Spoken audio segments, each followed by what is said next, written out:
بعدها شافني يا هم شافني شو اقول له الله حرام يا رب تحملت اثم اني. ام غايب هاي شبيك لابسه عبايه وتبكين علي من شو تعاي؟ شو اقول لك يا ابو غايب طلعت برا اتوضا وشافت العصفور بدون حجاب وانا استحرم. من العصفور؟ الله اكبر، بس ترى هو حيوان ام غايب ما تحملين ذنب. لا حتى لو حيوان انا استحرم. هذه على الشجره هذه. بارك الله بيك، شوف العفه شوف الشرف. شكرا يا الله على هيك مره. ما اقدر ابو غايب، شوف لي حل هاي الشجره، اظل يوميا لابس العباءه اتوضا انا استحرم. هنيالي عليك، روح طب هسه قص لك الشجره، روح راح اقصها. حبيبي قصيت لك الشجره، دور ذب العبايه طلع براحتك. بارك الله فيك حبيبي شكرا. يلا مغايب راح اروح للشغل انا. راح اصلي وادعي لك حد ما ترجع. اهو انا نسيت غراض الشغل، خل اروح اجيبني من البيت واجي.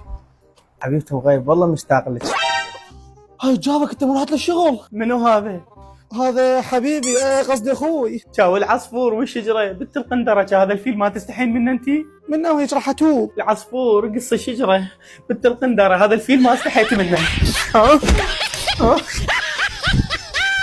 انا بيا مرض كبير وكبير كلش، واكيد هسه النتيجه سلبيه. يما لسه ما جا الدكتور، غير يجي الدكتور يفحصيك. اي انت ايش مدريكم بالالم ما تدرون. ما بي شيء، صلى على محمد.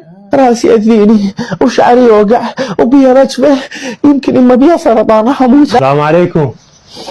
يما اجى الدكتور ولابس صدريه، يعني عمليه وبالبنك ما يفتهم وراح اموت بالعمليه. صلى على محمد. حجيه قولي شنو مرضك؟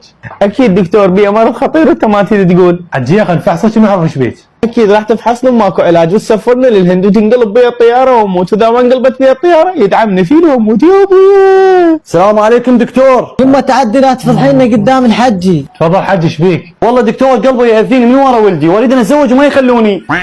هو احنا شو محصلين من اولادنا؟ حجي انت محصل لك واحده؟ والله يا دكتور ما محصل، بس ادور له على واحده قويه. وين راحت امي؟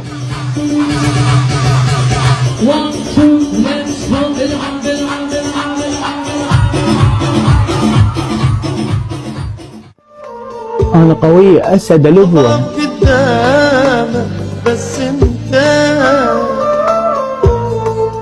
واتملك نفسي. يما فضحتيني. من البدايه اقول اريد رجل وفضينا.